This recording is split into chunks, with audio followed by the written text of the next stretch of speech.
ఆకాశవాణి ప్రాంతీయ వార్తలు చదువుతున్నది కనపర్తి రాణి. ముఖ్యాంశాలు. హైదరాబాద్లోని శంషాబాద్ కన్హా శాంతివనంలో ఆంధ్రప్రదేశ్ ముఖ్యమంత్రి నారా చంద్రబాబు నాయుడు ఈరోజు పర్యటిస్తారు. నర్సాపూర్ ఎంజీఆర్ చెన్నై సెంట్రల్ వందే భారత్ ఎక్స్ప్రెస్ను కేంద్ర మంత్రి భూపతిరాజు శ్రీనివాసవర్మ ఆంధ్రప్రదేశ్లోని నర్సాపూర్లో ఈరోజు ప్రారంభిస్తారు. తెలంగాణలో జరిగిన పంచాయతీ ఎన్నికల రెండవ దశలో 84.28% ఓటింగ్ నమోదైందని రాష్ట్ర ఎన్నికల సంఘం తెలియజేసింది. రైతుల నుంచి ధాన్యం కొనుగోలు చేసిన 24 గంటల్లో నగదును ప్రభుత్వం చెల్లిస్తుందని ఆంధ్రప్రదేశ్ మంత్రి కొలుసు పార్థసారథి పేర్కొన్నారు.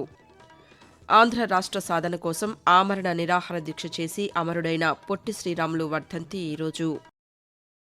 వార్తల వివరాలు.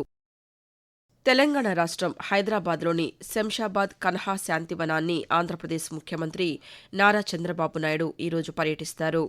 ఈ సందర్భంగా ఆశ్రమంలోని ఆరోగ్య, ధ్యాన కేంద్రాలతో సహా యోగా కేంద్రాలను ముఖ్యమంత్రి తిలకిస్తారు. అలాగే వృక్ష సంరక్షణ, బయోచార్ కేంద్రం, పుల్లల గోపీచంద్ స్టేడియంతో పాటు హార్టీఫుల్నెస్ ఇంటర్నేషనల్ స్కూల్ను సందర్శిస్తారు. అనంతరం శాంతివనం అధ్యక్షులు కమలేష్ డి పటేల్తో ముఖ్యమంత్రి సమావేశం కానున్నారు. సాయంకాలం విజయవాడలోని తుమ్మలపల్లి కళాక్షేత్రంలో రాష్ట్ర ప్రభుత్వం నిర్వహిస్తున్న అమరజీవి పొట్టి శ్రీరాములు ఆత్మార్పణ దినం కార్యక్రమానికి హాజరవుతారని అధికారులు వెల్లడించారు.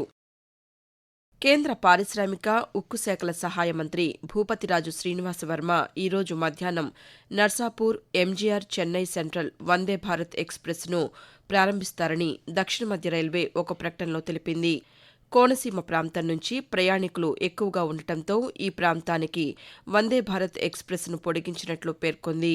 ఈ రైలులో 7 ఏసీ చైర్ కార్లు, ఒక ఎగ్జిక్యూటివ్ చైర్ కార్ ఉంటాయని, 530 మంది ప్రయాణించడానికి వీలుంటుందని దక్షిణ మధ్య రైల్వే వెల్లడించింది. ఆంధ్రప్రదేశ్ హస్తకళలకు మరింత ప్రాచుర్యం కల్పించాల్సిన అవసరం ఉందని రాష్ట్ర శాసన సభాపతి సిహెచ్ అయ్యన్నపాత్రుడు అన్నారు. కేంద్ర, రాష్ట్ర హస్తకళల అభివృద్ది సంస్థల ఆధ్వర్యంలో అనకాపల్లి జిల్లా గొలుగొండ మండలం కృష్ణదేవిపేటలో జరిగిన కార్యక్రమంలో 50 మంది హస్తకళాకారులకు 5 లక్షల రూపాయల పనిముట్ల కిట్లను ఆయన నిన్న ఉచితంగా పంపిణీ చేశారు. అనంతరం అయ్యన్నపాత్రుడు మాట్లాడుతూ, ఆంధ్ర రాష్ట్రంలో ఈ కళ ఏటి గొప్పకే కాదు, తిరుపతిలో కానీ బ్రహ్మాండమైనటువంటి బొమ్మల తయారీ ఉంది. దీన్ని ఎలా ఇంప్రూవ్ చేసుకోవాలా అంచేత ట్రైనింగ్ ఇచ్చిన వాళ్ళందరికీ కూడా కిట్స్ ఇవ్వాలని చెప్పి కేంద్ర హస్తకళ సంస్థ వారు డిసైడ్ చేసి 50 మంది కిట్స్ ఇస్తున్నారు. తెలంగాణలో జరిగిన పంచాయతీ ఎన్నికల రెండవ దశలో 84.28% ఓటింగ్ నమోదైందని రాష్ట్ర ఎన్నికల సంఘం తెలిపింది. 3,911 సర్పంచ్ పదవులు, 29,913 వార్డు సభ్యుల స్థానాలకు మధ్యాహ్నం 1 గంట వరకు పోలింగ్ నిర్వహించి అనంతరం ఓట్ల లెక్కింపు చేపట్టారు. యాదాద్రి భువనగిరి జిల్లాలో అత్యధికంగా 91.72% పోలింగ్ జరగ్గా నిజామాబాద్లో అత్యల్పంగా 76.71% ఓట్లు పోలయ్యాయి. పలు గ్రామ పంచాయతీలలో సర్పంచ్ ఎన్నికల ఫలితాలు వెల్లడించారు. వెల్లడైన ఫలితాల మేరకు ఏకగ్రీవాలతో కలుపుకుని అధికార కాంగ్రెస్ పార్టీ అత్యధిక సర్పంచ్ స్థానాలను గెలవగా తర్వాత స్థానంలో భారత రాష్ట్ర సమితి నిలిచింది. పూర్తి ఫలితాలు ఇంకా తెలియాల్సి ఉంది.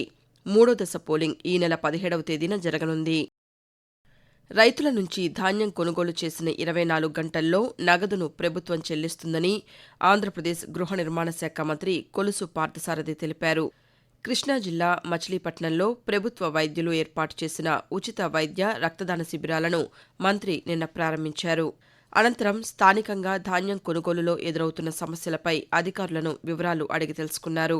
ఈ సందర్భంగా మంత్రి మాట్లాడుతూ, కొంతమంది రైతులు రైస్ మిల్లర్స్ నుంచి కానివ్వండి, తడిసిన ధాన్యం పేరు మీద కొంత నష్టపోతున్నామని చెప్పేసి నా దృష్టికి తీసుకొచ్చినప్పుడు అధికారులతో మాట్లాడటం జరిగింది. ప్రభుత్వ నిబంధనల ప్రకారం 17 కంటే 1 పాయింట్ ఎక్కువ ఉంటే 1 కిలో తగ్గించాలి. అనా పైసలతో సహా నిబంధనల ప్రకారం ప్రతి రైతుకు కూడా పండించిన పంటకి ధర చెల్లించాలనేది ప్రభుత్వం యొక్క లక్ష్యం. దేశంలో ఎక్కడా లేని విధంగా 24 గంటల్లో డబ్బులు ఇస్తున్న ప్రభుత్వం చంద్రబాబు నాయుడు గారి ప్రభుత్వం. క్షేత్రస్థాయిలో ప్రతి రైతుకు కూడా మేలు జరగాలి. ఆకాశవాణి ప్రాంతీయ వార్తలు వింటున్నారు.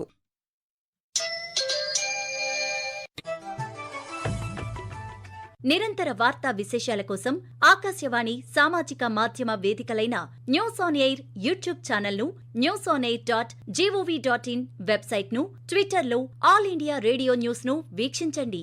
తెలుగు ప్రాంతీయ వార్తా విశేషాల కోసం ఆకాశవాణి న్యూస్ విజయవాడ మరియు ఆకాశవాణి న్యూస్ విశాఖపట్నం యూట్యూబ్ ఛానల్స్ను వీక్షించండి.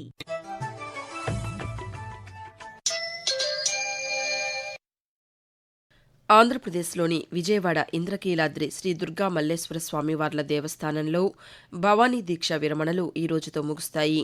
భవానీ దీక్షాదారులు పెద్ద సంఖ్యలో తరలివచ్చి దీక్షలు విరమిస్తున్నారు. చివరి రోజు కావడంతో భక్తుల రద్దీ పెరిగే అవకాశముందని దేవస్థానం అధికారులు తెలిపారు. జిల్లా యంత్రాంగం భక్తులకు ఎటువంటి ఇబ్బందులు కలగకుండా అన్ని క్యూ లైన్లలో ఉచిత దర్శనం కల్పిస్తూ ప్రత్యేక చర్యలు తీసుకున్నారు. ఆంధ్రప్రదేశ్లోని గుంటూరు అభివృద్ధికి చర్యలు తీసుకుంటున్నామని కేంద్ర గ్రామీణాభివృద్ది శాఖ సహాయ మంత్రి పెమ్మసాని చంద్రశేఖర్ తెలిపారు. గుంటూరు జిల్లా ఫిరంగిపురం మండలం గుండాలపాడు గ్రామంలో నూతనంగా నిర్మించిన గ్రామ సచివాలయం, హెల్త్ సెంటర్, రైతు సేవా కేంద్రం, మునగపాడులో తారు రోడ్డును ఆయన నిన్న ప్రారంభించారు. గుంటూరులో శంకర్ విలాస్ ఫ్లైఓవర్ను పూర్తి చేసి త్వరలోనే ప్రజలకు అందుబాటులోకి తెస్తామని కేంద్ర మంత్రి ఈ సందర్భంగా తెలియజేస్తూ, శంకర్ విలాస్ బ్రిడ్జి జూలైలో మొదలు పెట్టాం మనం పని. 2 సంవత్సరాల లోపు ఎట్టి పరిస్థితుల్లో కంప్లీట్ చేస్తాను, అది నంబర్ 1. రెండోది, సెంటర్ లో రైల్వే బ్రిడ్జ్ ప్రతి గంటకి చాలా ట్రైన్స్ పోతా ఉంటాయి. ఈ ట్రైన్స్ అన్ని డిస్టర్బ్ చేయకుండా ఆ బ్రిడ్జ్ తీయాలి. అది ఓన్లీ 2-3 ఇండియాలో ఎక్స్పర్టీస్ ఉంది. డిసెంబర్ 17కి ఇస్తానన్నారు. అంటే ఇంత స్పెసిఫిక్ గా A to Z మానిటర్ చేస్తా ఉన్నాం. ఇది అయిపోయిన వెంటనే అవతల సైడ్ కి వెళ్లి అది కూడా వర్క్ చేస్తారు. కాంపెన్సేషన్ అనేది నామ్స్ ప్రకారం 1కి 10 సార్లు. ఇంతకు ముందు ఎస్టిమేషన్ ఏంటంటే వాళ్ళు ఫ్లైఓవర్ కి వేశారు ఎక్కడో దూరం నుంచి, మనం ఫ్లైఓవర్ కట్టడం లేదు. ఆంధ్ర రాష్ట్ర సాధన కోసం ఆమరణ నిరాహార దీక్ష చేసి అమరుడైన పొట్టి శ్రీరాములు వర్ధంతి ఈరోజు. 1901 మార్చి 16న మద్రాసులో జన్మించిన ఆయన భాషా ప్రయుక్త రాష్ట్రాల ఏర్పాటుకు కారణభూతులయ్యారు.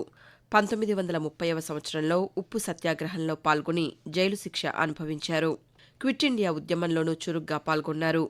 ఆంధ్ర రాష్ట్ర సాధన కోసం 1952 అక్టోబర్ 19న ఆమరణ నిరాహార దీక్ష చేపట్టి ఆ దీక్షలోనే 1952 డిసెంబర్ 15వ తేదీన కన్నుమూశారు. ఆంధ్ర రాష్ట్రం ఏర్పాటు కోసం బలిదానం చేసిన మహనీయుడు పొట్టి శ్రీరాములు వర్ధంతి సందర్భంగా రాష్ట్ర ప్రజలు ఆయనకు ఘనంగా నివాళులర్పిస్తున్నారు. వాతావరణం. ఆంధ్రప్రదేశ్, తెలంగాణ రాష్ట్రాల్లో చలి తీవ్రత కొనసాగుతోంది.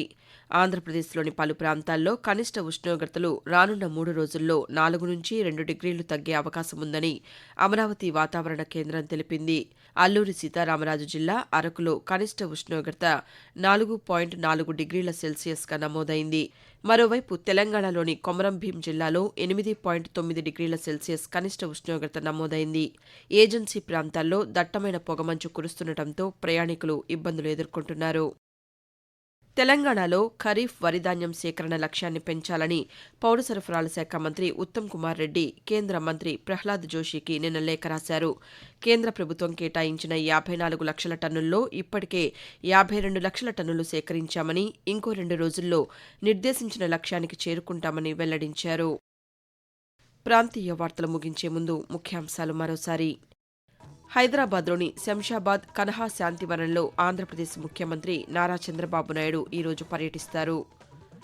నర్సాపూర్, ఎంజీఆర్, చెన్నై సెంట్రల్ వందే భారత్ ఎక్స్ప్రెస్ను కేంద్ర మంత్రి భూపతిరాజు శ్రీనివాసవర్మ ఆంధ్రప్రదేశ్లోని నర్సాపూర్లో ఈరోజు ప్రారంభిస్తారు. తెలంగాణలో జరిగిన పంచాయతీ ఎన్నికల 2వ దశలో 84.28% ఓటింగ్ నమోదైందని రాష్ట్ర ఎన్నికల సంఘం తెలియజేసింది.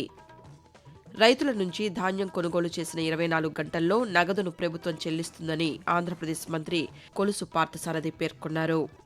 ఆంధ్ర రాష్ట్ర సాధన కోసం ఆమరణ నిరాహార దీక్ష చేసి అమరుడైన పొట్టి శ్రీరాములు వర్ధంతి ఈరోజు. ఆకాశవాణి ప్రాంతీయ వార్తలు ఇంతటితో సమాప్తం. తిరిగి 7 గంటల 5 నిమిషాలకు జాతీయ వార్తలు వింటారు.